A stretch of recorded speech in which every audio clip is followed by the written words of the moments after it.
Welcome back to Fin Talk with Anil. We are on our day 25 of 30 days, 30 financial topics. And yesterday we kind of kick-started this all new series on its own, the best investment options right now available in India 2024. Yeah.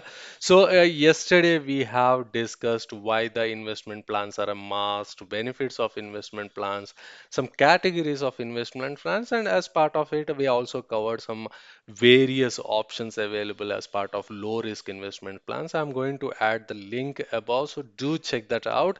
Today we are going to continue the concept. We are going to discuss medium risk investments, high risk investments, investment risk you must avoid, some steps to start your investment journey, and we also are going to see we are also going to see the conclusion at the end. Yeah, so let's get started with our day.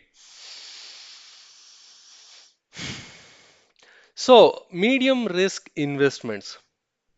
Now, as the name says, these are the investments where your funds plan a moderate level of risk but provides a growth potential while accepting some market volatility. Yeah, some of the common medium risk best investment plans are there. Let us understand this better. Balanced mutual funds is an example, debt funds or dividend stocks, exchange traded. Let us understand these concepts one by one. So, there is something called monthly income plans MIS, where the goal is to provide regular income while preserving your capital, right? And investment strategy should be 70 to 80% in low risk debt instrument plus or 20 to 30% in equities. Yeah, so it's a combination of low risk and a high risk. Like yesterday, we have covered the low risk where we get an assured return, and then the high risk we are something going to read later where the market volatility benefit is also there, right? So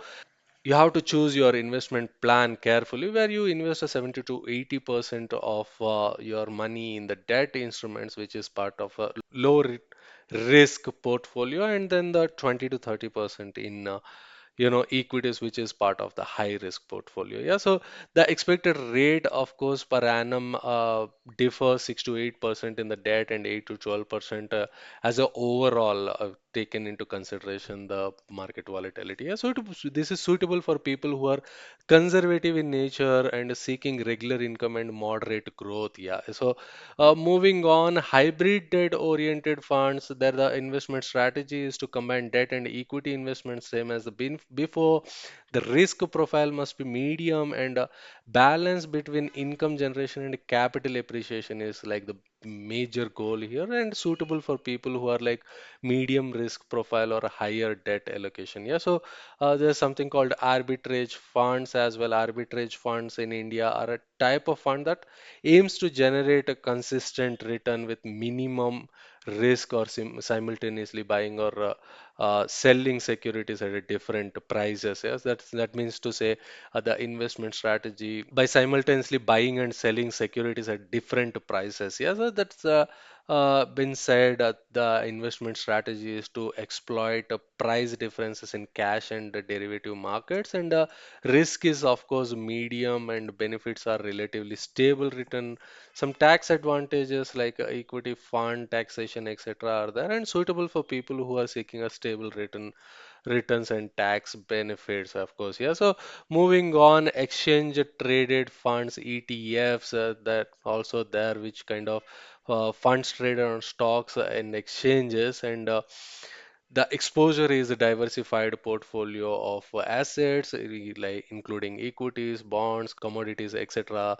The risk profile varies depending on underlying assets like medium, etc., and suitable for people who are investors with a moderate risk appetite. Yeah. So that being said, let us understand a high risk investment. Like the name suggests, these are the investments where the market volatility or high risk investment plans are invested where main focus is long term capital growth. Yeah, so let us understand and let's look into high risk investment plans available in the market, right? So to understand some ULIPs are there, unit linked in insurance plans, which kind of combines the insurance and investments together. That's a new concept altogether, where your premiums has been invested into the market to gain you a better returns. Yeah, so check that option out. And historical performance was good comparatively over the last 5 years. The Indian markets are doing great, and be optimistic. So investment flexibility is also there. You can invest as low as 1000 rupees, and fund switching is there. Like ULIP allows you for switching between high or medium or low funds, or basing on what your preference later after your investment. Yeah, so you can use some ULIP calculator to calculate the returns on your ULIP plan investment, etc. And then moving on to mutual funds, our very favorite. We have had many videos on mutual funds. I'm going to add it at the end. Do check that out. How you can. The interesting parts are like how long does it take for you to build your first 1 crore with the help of mutual funds, etc. So check them out. So to understand here in a short, growing popularity, mutual funds have gained significant popularity in India. Of course, the Indian mutual fund industry has surpassed 31 trillion in AUM. That's something, huh? So the investors can choose from equity, debt, hybrid, and solution-oriented fund. I have a video on this where I have explained on different types of mutual funds, be it long term. I mean, do check that out. And of course, the SIPs in mutual funds are a preferred investment approach because it's kind of builds you an consistency and gives you an advantage over the time. Yeah. So moving on, stock market investments. Of course, these are highly risky investments, as it stands at the third position of risk, or where you trade directly, guys. So come on, many of the people kind of ask me that why don't I directly give suggestions for investing into a good company, etc. Like, makes sense. Eventually, we might do when I get the confidence that particular company would do great. Yeah, but then let us understand this concept. So I, at my knowledge level, I might know 20 companies which are doing great in the market, or maybe 50 companies. Yeah, but then you at your level, maybe you know 100 companies, or somebody with a greater experience and exposure might know even 150 companies. But then how good are you at managing 150 companies all time and while you're doing your day in and day out? So all the way the stock market investments, the stock market works is somebody kinds of kicks in the news. I'll tell you my exposure to stock market. You check out the news in the morning and see the stocks in news, and you kind of rush in. Okay, this company is got a new contract, and we all rush to buy that, and we don't know in and out about the stock. Honestly, guys, that's not a way to invest in a stock market. You need to better understand the financials. You need to better understand the order quantity. You need to better understand the revenue models, etc. This is a bigger picture. So this is where the mutual funds kinda helps you, because mutual funds, the professional trainer, the fund manager would do all this for you, understand the companies before investing, and better manage your funds than you could as a single person on your own can do it, right? So these are highly risky. Of course, sometimes it can give you a very good return, and sometimes you know very well, right? So stocks offer a potential or substantial return, but also carry significant risks.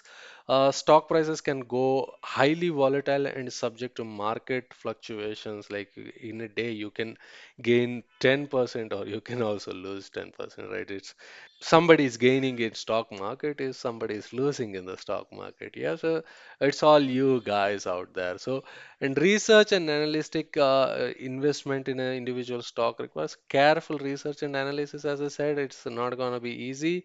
And let us move on with the IPOs. IPOs are like those question marks, which might true up or might not, right? So when the IRCTC went public. It kind of had the positive vibe, but it was an instant hit.